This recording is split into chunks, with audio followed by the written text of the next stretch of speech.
محدود ولا نعت موجود ولا أجل ممدود. فطر الخلائق بقدرته ونشر الرياح برحمته ووطد بالصخور ميدان أرضه. ثم الصلاة والسلام على أشرف الأنبياء والمرسلين وعلى أهل بيته الطيبين الطاهرين المعصومين المنتجبين ومن اتبعهم بإحسان إلى قيام يوم الدين.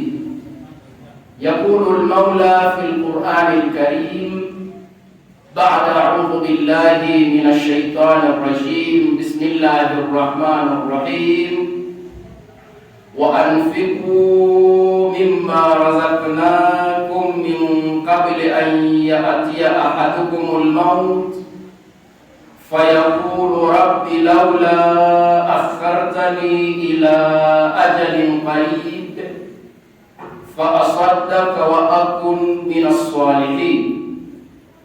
صدق الله العلي العظيم ونحن على ما قال ربنا من الشاهدين والشاكرين والحمد لله رب العالمين.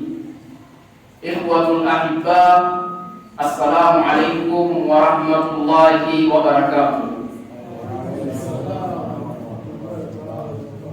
أولا أوصيكم ونفسي المقصرة بتقوى الله عز وجل والورع محارم الله والاتيان مما أمر عنه، واعلموا أن الفوز للمتقين وأن الله مع الذين اتقوا والذين هم محسنون. Watukufu wa Kiislamu, tunamshukuru Mwenyezi Mungu Allah Subhanahu wa Ta'ala ambaye ametujalia neema ya afya kuweza kufika siku kama hii ya leo, siku ya Aljumaa, kwa ajili ya kumwabudu Mwenyezi Mungu Subhanahu wa Ta'ala. Lakini sala na salamu zimfikie mtukufu wa daraja kipenzi chetu Bwana Mtume sallallahu alayhi wa alihi wasallama, yeye pamoja na kizazi chake kitoharifu.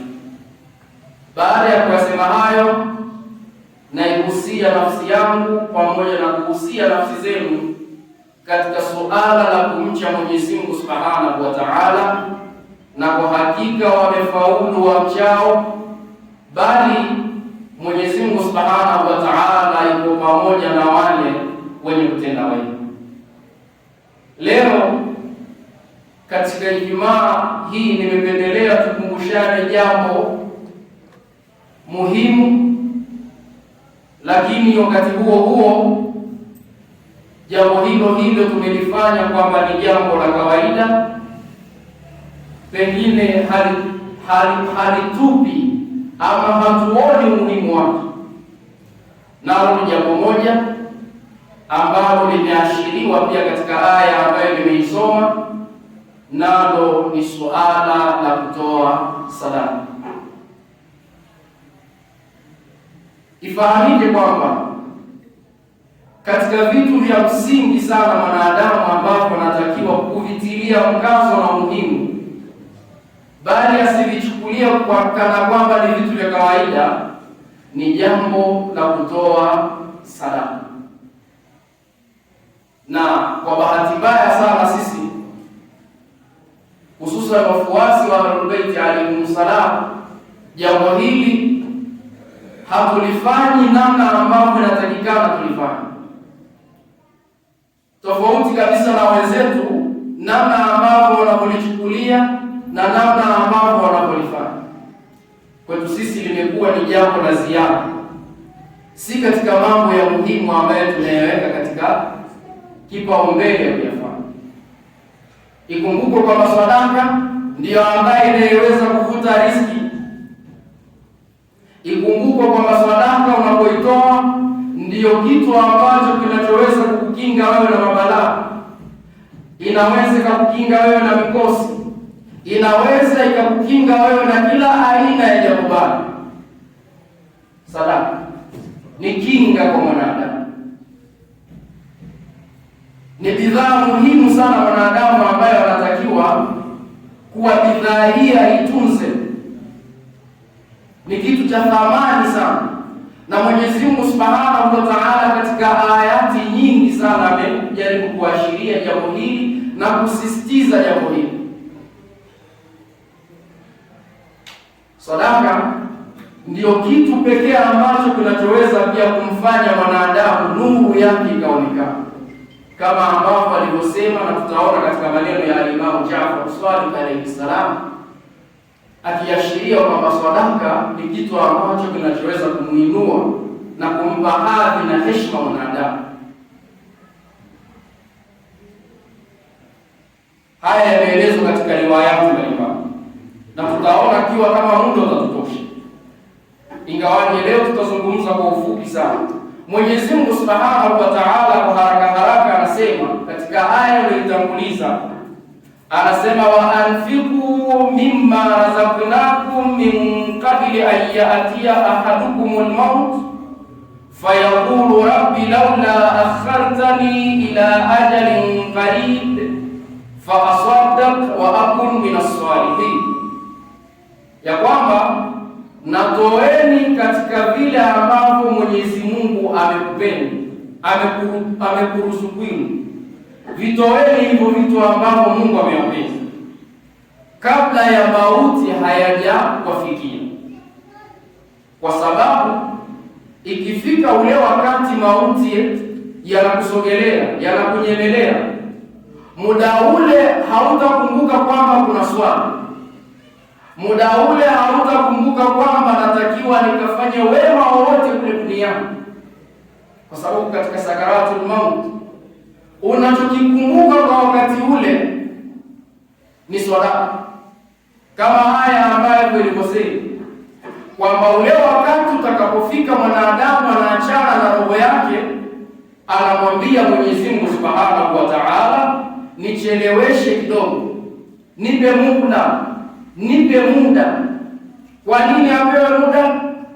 Asema ya kwamba fa aswaddaq wa akun minas salihin, ili niende nikatoe sadaka. Yani muda mfupi tu ule ambao atakaopewa aende akatoe sadaka, ili Mwenyezi Mungu Subhanahu wa Ta'ala afanyie wepesi katika hisabu zake. Na kila tunachokimiliki, na mwanadamu ibada hii anaweza akaifanya vile vile pasina kujali kwamba anapitia katika wakati gani, bali hata ule wakati wa shida, wakati ambao ana changamoto mbalimbali, namna nzuri ya kuweza kujitetea kwa Mwenyezi Mungu Subhanahu wa Ta'ala, namna bora ya kuweza kurudi katika hali yake ya kawaida ni kutoa sadaka. Na ndio ibada pekee ambayo mwanadamu sasa anatakiwa kuifanya, si yeye tu, bali anaweza kuwafanyia mpaka na wengine. Swala huwezi kumswalia mtu, sijifunga huwezi kumfungia mtu maadamu yupo, atatakiwa kufunga mwenyewe. Ni ibada ambazo zinategemea mtu mwenyewe aifanye ibada hii. Lakini ibada nyingi ambazo mwanadamu lazima asimame yeye peke yake, ila itakapokuwa labda alikuwa na dharura muhimu kiasi kwamba hakuweza pengine kufunga kwa sababu alikuwa anaumwa kisha akafariki, huyu anaweza akalipa. Lakini ikiwa hivi mwanadamu lazima ifanye ibada pasina kuswaliwa na mtu, pasina sijui kufungiwa na mtu, yupo lazima aifanye ibada. Lakini leo unaweza ukafanya ibada hii ya sadaka, ukampa hata yule aliyotangulia katika njia ya Mwenyezi Mungu Subhanahu wa Ta'ala, ukaitoa sadaka yako kisha ukanuia thawabu zimfikie yule ambaye unayemkusudia. Kwa hivyo ni ibada ambayo inafanyika katika wakati wote na niendelevu, haisimami. Ibada pekee ambayo mwanadamu anatakiwa kuifanya, si lazima awe na mali nyingi sana, si lazima awe pengine ana fedha nyingi sana, anaweza akaifanya kwa namna yake yoyote. anaweza akaifanya katika mazingira yoyote yale, haijalishi anapita katika kipindi gani. Awe kwenye furaha anatakiwa kutoa sadaka, awe katika huzuni vile vile anatakiwa kutoa sadaka. Inaweza ikawa ni namna nzuri sana ya kupata faraja katika moyo. Sasa Mwenyezi Mungu Subhanahu wa Ta'ala anaeleza katika Qur'ani akisema, muda ule utakapofika mwanadamu anataka kuachana na roho yake, hata kumbuka jambo lolote lile isipokuwa ataikumbuka sadaka. Vile ambao wakiomba kwa Mwenyezi Mungu Subhanahu wa Ta'ala kwamba rabbi rji'uni la'alli a'mal salihan, nirudishe wewe Mwenyezi Mungu Subhanahu wa Ta'ala, pengine nikafanya jambo jema la kupendeza, si jambo jingine, si kwa sababu arudi aje kuswali sana, afunge sana, aende hija, la, bali aje tu apate nafasi angalau ya kumsaidia mtu ambaye hajiwezi. Fasadda wa akun min as-salihin, nitoe sadaka na uniandike ni miongoni mwa watu ambao ni wema. Maneno ya Mwenyezi Mungu Subhanahu wa Ta'ala. Na mufasirina wengi wa Qur'an, kwa mfano huyu ambaye nilikuwa nikimrejelea tukisoma Swahibu Nuru Thaqalain, akisema ya kwamba kila tunachomiliki si chetu, bali kila ambacho mwanadamu anachomiliki ni cha Mwenyezi Mungu Subhanahu wa Ta'ala, na Mungu anakutaka wewe ukitoe kitu kile kwa waja wake. Ndio ile aya ikisema ya kwamba wa fi amwalihim haqqun ma'lum lis-sa'ili wal mahrum, na katika mali zenu ama katika mali zao kuna haki maalum. Ingawaje hii inakwenda pia katika zakaa na vitu vya mfano huu, lakini hili pia ni miongoni mwa mambo ambayo mwanadamu anatakiwa kuyafanya na anaingia katika aya. Katika mali zao waumini kuna haki maalum, ambayo haki ile ni kwa yule ambaye mwenye kujizuia kuomba na yule mwenye kuomba. Lisaili wal mahrum, kwa yule mwenye kuomba na kwa yule ambaye mwenye kujizuia na kuomba. Mwanadamu atambue hilo kwamba ni wajibu wake kumuinua ama kumsaidia ndugu yake, pasina kujali anapita katika kipindi gani, yupo katika mazingira ya namna gani. Jambo hilo anatakiwa kulifanya.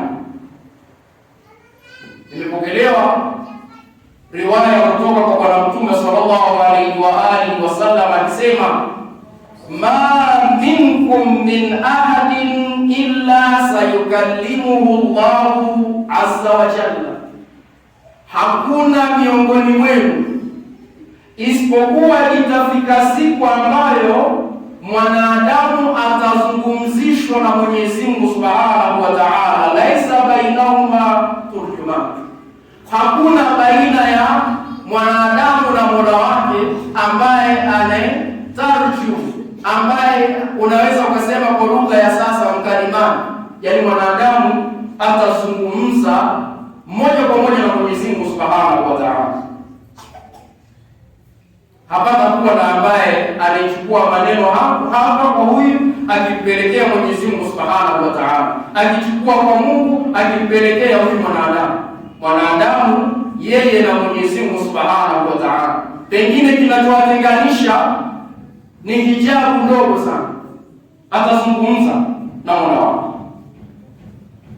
Sasa huyu mwanadamu ambaye atakayekuwa na mazungumzo haya na hiwari bainahu wa baina Allah, mazungumzo baina yake mwanadamu na baina ya Mwenyezi Mungu Subhanahu wa Ta'ala, huyu mwanadamu atakuwa na maelezo mengi sana akimweleza Mwenyezi Mungu Subhanahu wa Ta'ala.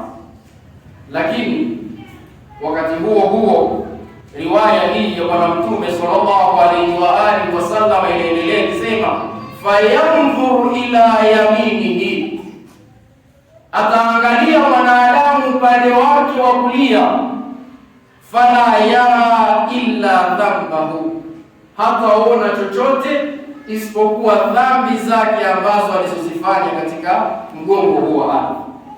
Kisha fayanzuru ila shimalihi, kisha ataangalia upande wake wa nini, wa kushoto, fala yara illa ma qaddama, hataona isipokuwa yale ambayo aliyoyatanguliza kwa Mola wake mlezi. Kisha Bwana Mtume sallallahu alaihi wa alihi wasallam anasema fayanzur baina yadai fala yara illa an-nar, na ataangalia mbele yake mwanadamu ataletewa picha halisi ya moto wa Mwenyezi Mungu Subhanahu wa Ta'ala. Atauona moto na namna ambavyo ulivyo. Sasa Mwenyezi Mungu Subhanahu wa Ta'ala anamuonyesha haya mwanadamu kuakisi matendo yake ya duniani aliyoyafanya, kwamba haya ndiyo yatakuwa makazi yako kulingana na kile ambacho ulichokifanya katika mgongo wa nini, mgongo wa ardhi.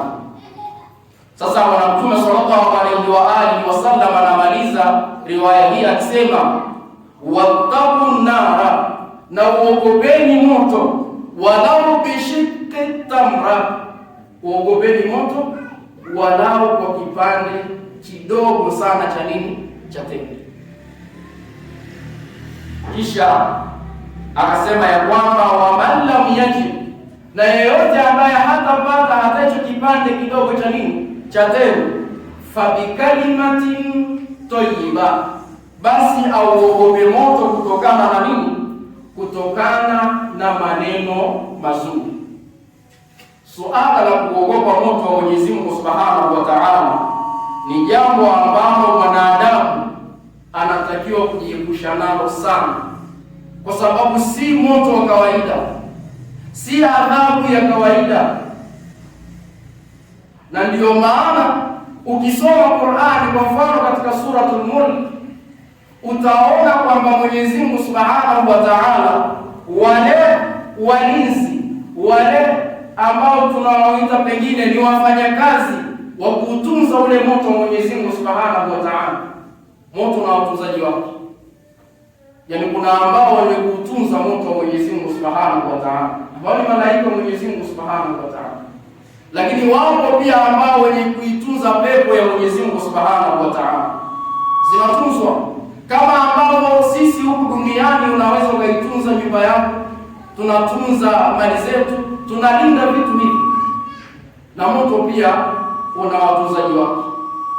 Sasa Qur'ani yenyewe inaonyesha kusema ya kwamba takadu tamayyazu min al-ghayb kullama ulqiya fiha fawjun sa'alahum khazanatuha alam ya'tikum nadhir, kila kundi linapoingizwa katika ule moto wa Mwenyezi Mungu Subhanahu wa Ta'ala, wale watunzaji wa ule moto, wale walinzi wa ule moto watakuwa wanawauliza yale makundi yakiulizwa na hawa malaika wa Mwenyezi Mungu Subhanahu wa Ta'ala, sa'alahum khazanatuha alam ya'tikum nadhir, hivi je, kwa nini mnaingia kwa makundi na makundi katika moto huu?